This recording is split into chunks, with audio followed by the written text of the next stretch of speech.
అందరికీ నమస్కారం. పద్య పఠనానికి స్వాగతం.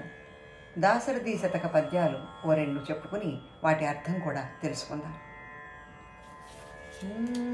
కోతికి శక్యమా అసుర కోటుల గెల్వను, గెల్చెబో నిజంబాతని మేన సీత కరుడౌట దవానలుడెట్టి వింత. కోతికి శక్యమా అసుర కోటుల గెల్వను, గెల్చెబో నిజంబాతని మేన సీత కరుడౌట దవానలుడెట్టి వింత. మా సీత పతివ్రత మహిమ సేవకు భాగ్యము మీ కటాక్షమున్ ధాతకు శక్యమా పొగడ దాశరథి కరుణాపయోనిధి.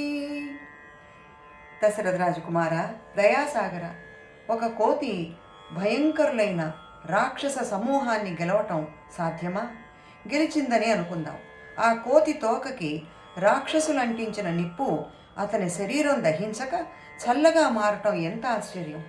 మా తల్లి సీతాదేవి పాతివ్రత్య ప్రభావం, మిమ్ము సేవించిన ఆ హనుమంతుని భాగ్యము, మీ కటాక్షము యొక్క మహిమ పొగడటం బ్రహ్మకైనను సాధ్యమా భద్రాద్రి రామ?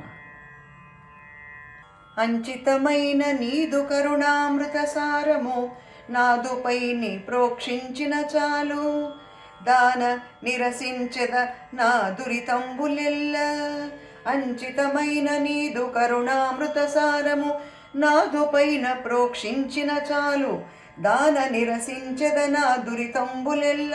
దూలించెద వైరి వర్గమెడలించెద కోర్కెలన్, నీదు బంటనై దంచెద కాల కింకరుల, నీదు బంటనై దంచెద కాల కింకరుల దాశరథి కరుణాపయోనిధి.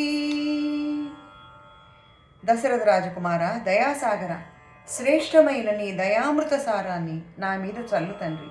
దాని ప్రభావంతో నా పాపాలను పోగొట్టుకుంటాను. అంతఃశత్రువులని బహిశత్రువులని కూడా జయిస్తాను. కోరికలని పారద్రోలుతాను. నీ దాసుడనై యమకింకరులను సైతం తరిమి కొడతాను. భద్రాద్రి రామ, కరుణించు.